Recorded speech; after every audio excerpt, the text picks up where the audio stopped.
This is Kevin Pruitt with Rising Tide Startups, and my guest today is Scott Beebe. Scott, thanks for joining us on Rising Tide. Absolutely, Kevin. Excited to be here with you. Thanks for having me. So, Scott, tell our listeners a little bit about yourself. Oh my gosh, I'll try to give you the digest version here. I'm a mutt. I grew up all over the United States. My dad was a Navy guy for a few years, and then so I was born in the D.C. area, just north of where you're at right now. Yeah. And lived there for about a year. Moved to Charlotte for a little bit. Moved to Houston for kind of my elementary years. Moved to Portland, Oregon, for my middle and early high school years, and then finished high school in Greenville, South Carolina. And ended up going to the University of South Carolina. So I'm a Gamecock. We may not win much, but we have a lot of fun kind of along the way. And had the opportunity. That says that. Yeah, yeah. I had the opportunity to really have an incredible university experience, both from a school background, a faith background, an athletic background. I got to do some really unique things, be involved with some real powerful influences in my life who we're still connected with today. And after that, I did the most logical thing that a secular university grad would do. I went to seminary, and so went to theology school for 3 years. Had no idea why I'd made that path. But anyway, we went down that road and graduated there 3 years later, and did the most logical thing a seminary grad does, and went and sold drugs with Pfizer. So I was a legal drug salesman for a couple of years. Really wrestled, Kevin, with this whole faith work. How do these two things merge? And about that time, a buddy of mine at a pretty sizable church in the Dallas-Fort Worth area had asked if I'd come and oversee one of their ministries. And so we did that, left Pfizer, did that for a couple of years. Then their strategy was to plant churches throughout the Metroplex. So when did that for 2 or 3 years. I'm like, oh my gosh, there's 20% of this I really, really like. And there's about 80% of it I'm not very good at all. And so we ended up moving out to South Carolina because there was a guy moving down to plant a church in our area down here. But I didn't want to be on staff. I wanted to go back into business. I'd missed business.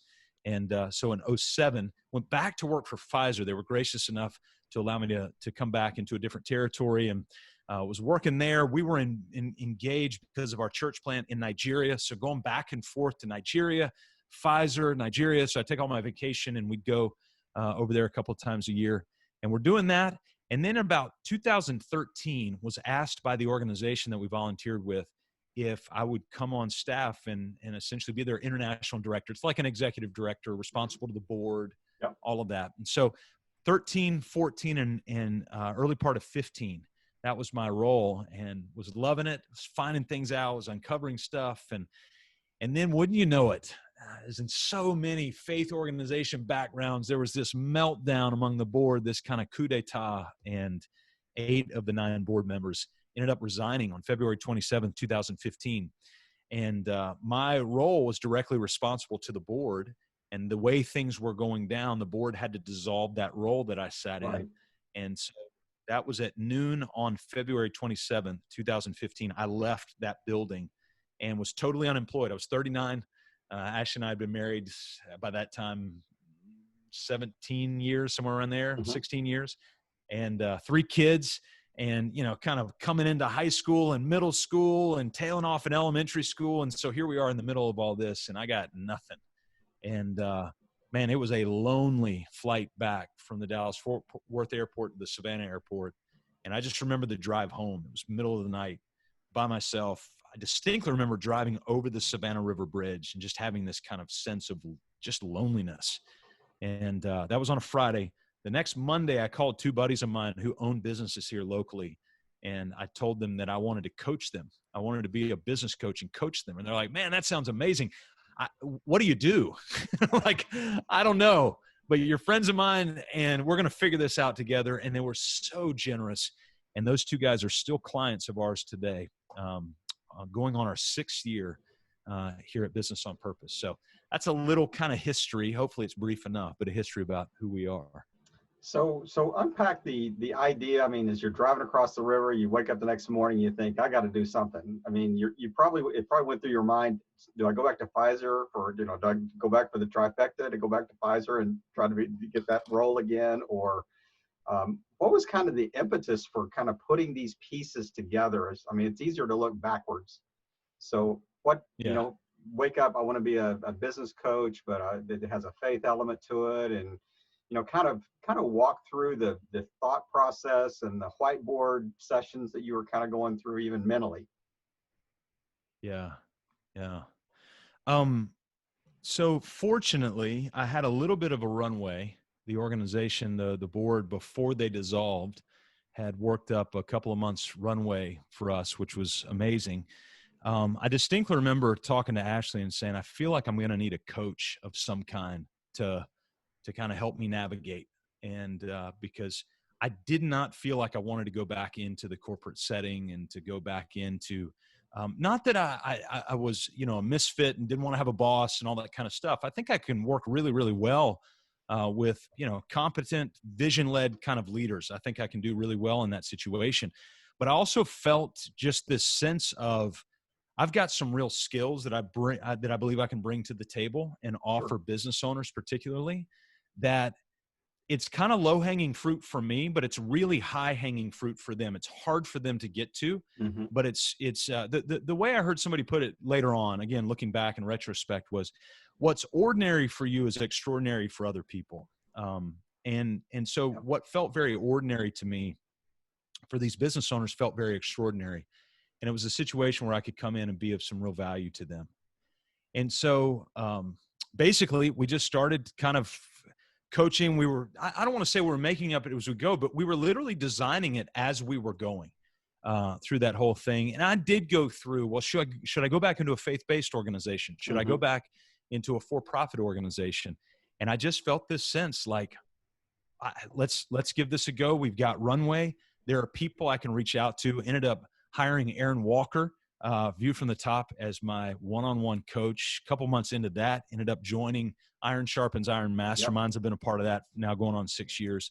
And that has been an ecosystem for me that has really allowed me to kind of burgeon into what not only I've become, but also what Business on Purpose has become, and really what these other business owners have become as well. So let's say you and I are going to jump on an elevator. We're going to go up about 10 floors. I'm a business owner. Give me your sales pitch. Give me your elevator pitch. Oh man, we got it. Yes, we work with business owners and key leaders to build systems, processes, and purpose using the Business on Purpose roadmap so that we can help liberate you from the chaos of working in your business. Now, what are the key metrics or key measurements that you're looking at, or when are there like four pillars that you say, okay, here's the four things, here's the kind of the four, you know, when I say the four bottom lines that you're looking at? I mean, is it a profitable bottom line? Is it what impact are you having? How you're treating your family? I mean, what are the key measurements that you're looking at? Yeah, well, there are four. You mentioned four. There are actually four elements that we do, and going back to sort of our elevator pitch and what we do: systems, processes, purpose is one of the huge things that we do, and then the other is profit. We have got some very strong metrics into what we look at with that. Now, here's what's unique, Kevin, about what we do, and this is not a we're better than because we do this. This is Hmm. just simply, we're just different Right. than these sorts of other things because this is what we do. So we're not strategy coaches. And we don't have our finger on the pulse of like the latest marketing hacks and the latest, Sure. how to motivate your team hacks and stuff like that. Strategy coaches are amazing and they're worth every penny you pay a good one. And they're necessary. You need somebody to help you decipher modern strategy because strategy is always changing. And so those are very relevant. We're not life coaches, although we talk plenty in our coaching time about life. Hmm. We're not faith-based coaches, although we talk plenty about a person's kind of personal spiritual growth and professional growth and all those things. We are principle-based coaches. And what I mean by that is if you're running an ice cream shop, if you're running a Frisbee factory, if you're running a home building company, a spray foam contracting company, it doesn't matter what you're running from a business standpoint. That business runs on historic principles. So we're principle-based coaches where what we've done is we've done the legwork and the research to go back thousands of years to see how healthy businesses are run, suck out all of the marrow of the principle of how those things are run. We've been able to put them into what we call the Business on Purpose roadmap. And then we diagnose a business where they're at, and then we prognose and write prescription for that business based on the Business on Purpose roadmap. So we're very prescriptive in what we do. And that way a business owner can walk a very predictable path to go from where they're at today, which is usually buttressed in chaos, constantly putting out fires. And then we walk them through our process so they come out on the other end. Yeah, they've got profit.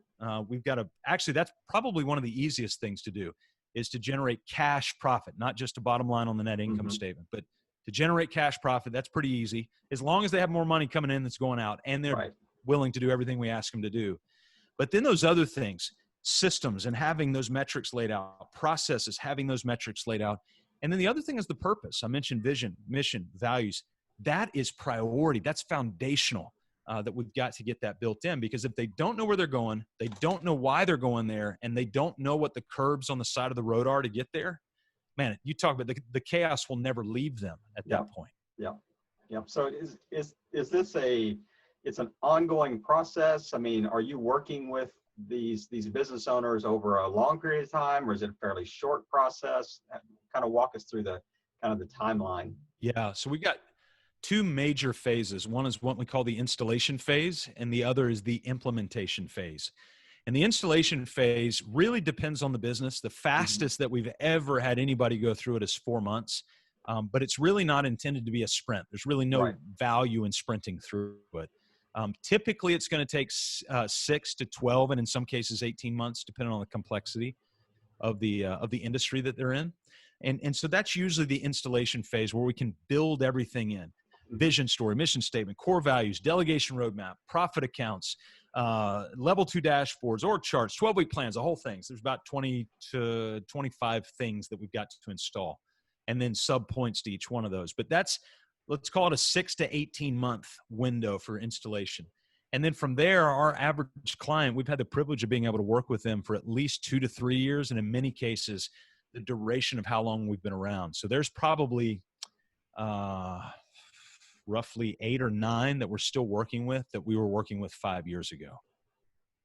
Tell me, kind of draw a distinction maybe for our listeners between, say, the service you're providing, and I know they're not the same, but is there any overlap between that and, say, workplace chaplaincy, or of those roles? I mean, or are you primarily just helping them with the kind of the virtue and values and the principles and the culture of the company and the process of the company?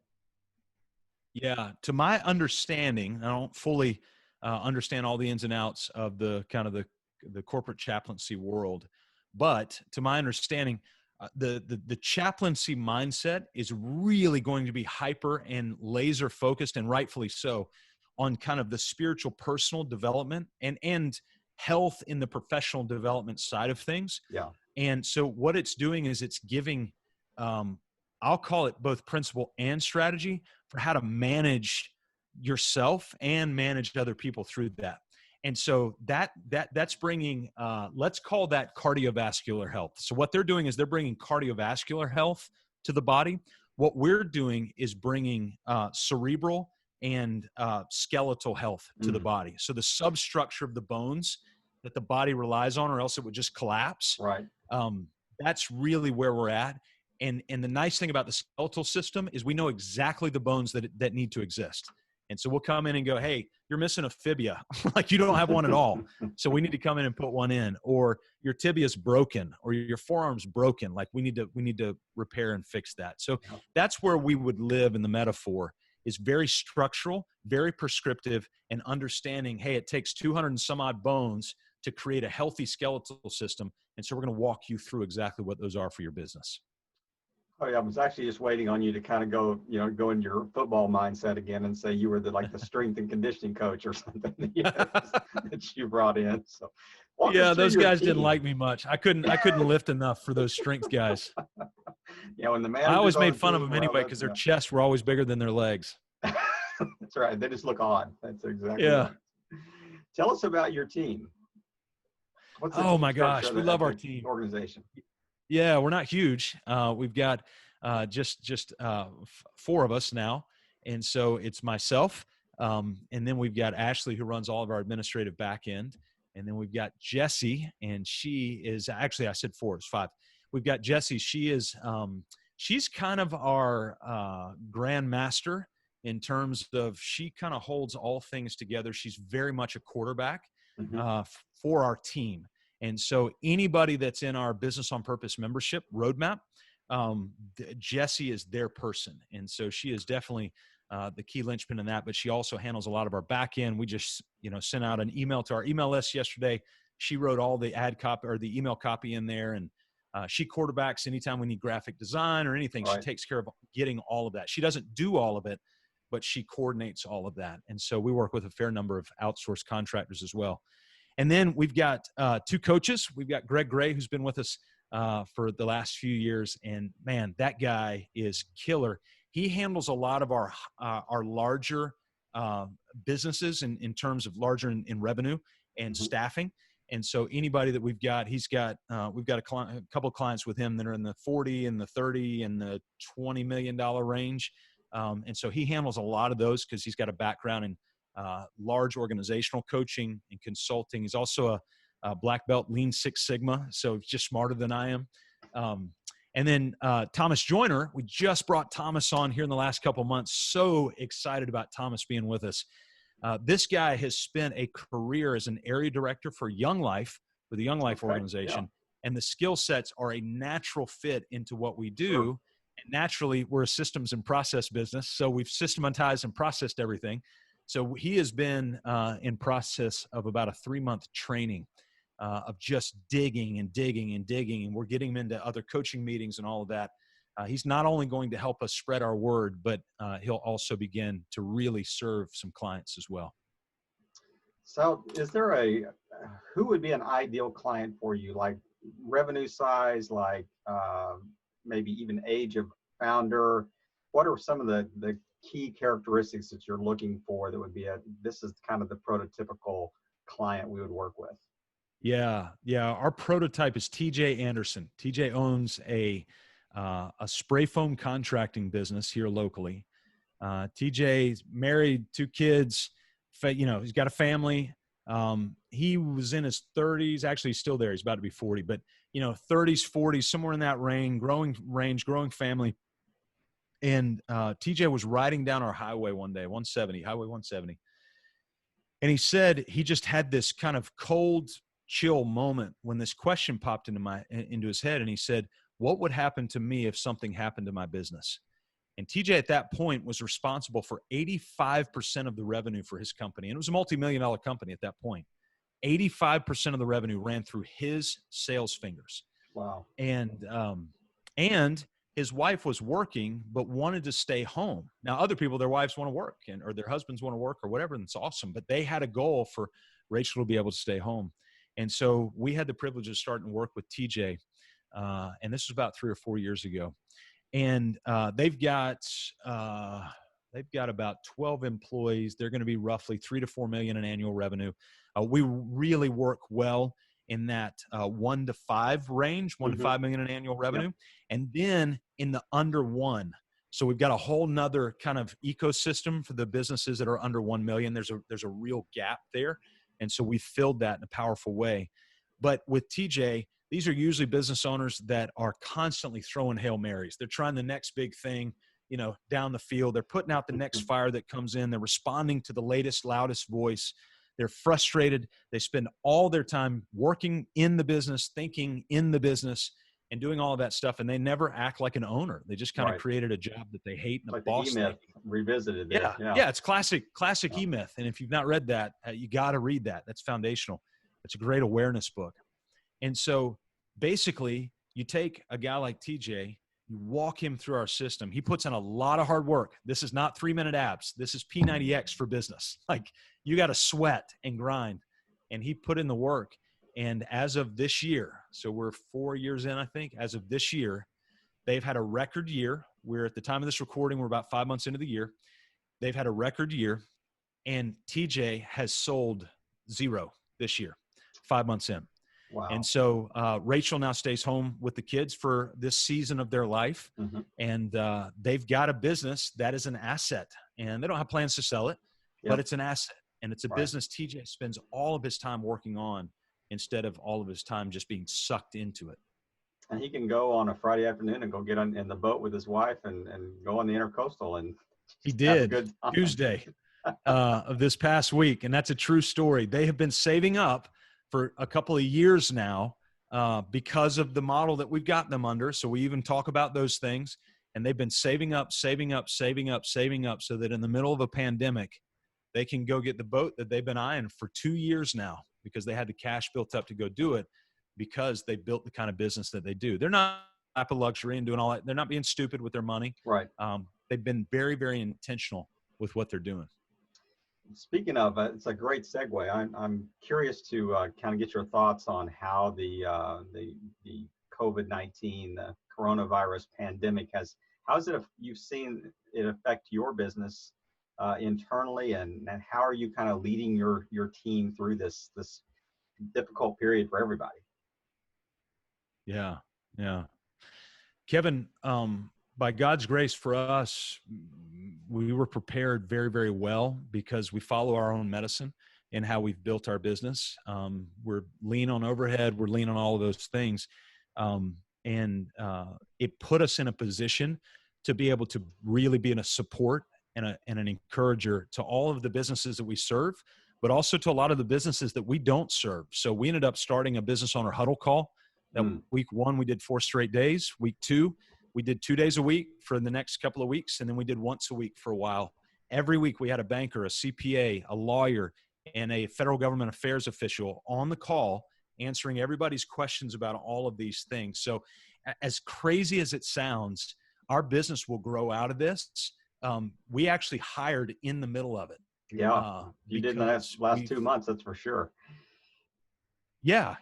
And so now we're not in food and beverage. We're not in event space. We're not an airline. And there's no way we could have done that if we were in any one of those industries. So we were very, very beneficial in industry. But at the same time, because we help so many different industries, we were able to kind of look around and go, all right. So our big theme the last 2 months, we said this the very first day that we all got together, the schools that announced that they were out. We called a meeting. Actually, one of our clients called me and said, you need to call a meeting with all of us. And we did on that Monday, socially distanced, invited our mayor in, got everybody lunch. Everybody sat 6 feet away. And we started walk through. And my message was very simply, we don't know how long this is going to last, but please work on the dock while the tide is out. Work on the dock while the tide is out, because we live in the low country of South Carolina. And you and I were talking offline. We'll have anywhere from an 8-foot to a 10-foot tidal swing about every 6 hours, 12 minutes, and 30 seconds. And it's an amazing God-based system. It's just extraordinary to watch. Well, right now, economically, and in many other ways, the tide is out. Well, the beauty of the tide being out, it stinks because there's no water. But there's so much that you can see and do and start to work under your dock that you can't when the tide's in. Right. And so our big message to our team and to all of the businesses that we serve has been work on the dock while the tide is out. I've interviewed quite a few business owners, coaches, consultants in this space during this time. And I think that is the most salient word of wisdom or encouragement that I've actually heard in this entire time.